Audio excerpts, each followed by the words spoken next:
What are antipyretics for a child's fever? When your child has a fever, it can be worrying, but understanding how to manage it safely is important. Antipyretics are medicines used to help lower a child's fever and make them more comfortable. The most common ones are acetaminophen, also called paracetamol, and ibuprofen. These medicines do not treat the cause of the fever but help reduce the temperature and ease discomfort. Acetaminophen is usually given at a dose of about 10 to 15 milligrams per kilogram of the child's weight every 4 to 6 hours. It is safe and effective when used properly and is often the first choice for fever relief.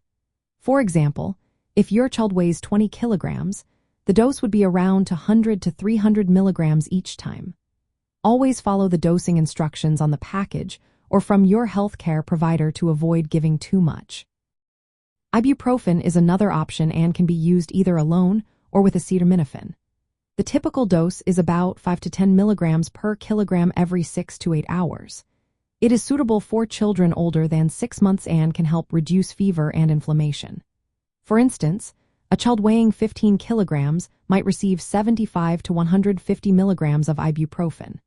Like with all medicines, it is essential to stick to the recommended doses and timing. Sometimes, healthcare providers suggest alternating acetaminophen and ibuprofen to better control a child's fever.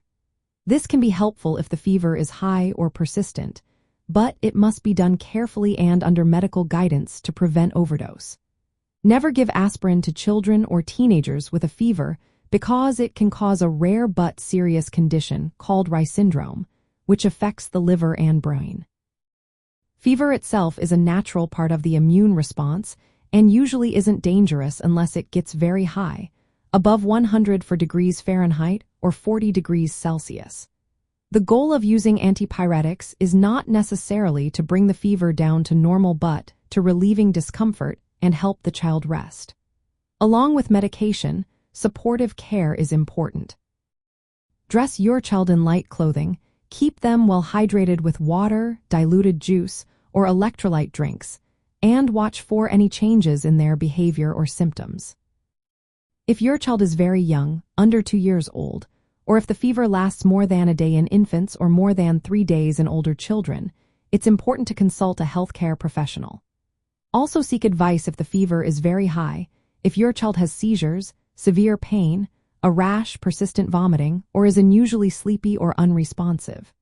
Remember, always check with your doctor for personalized guidance, especially in complex cases. Using antipyretics properly, combined with good home care, can help your child feel better and recover safely.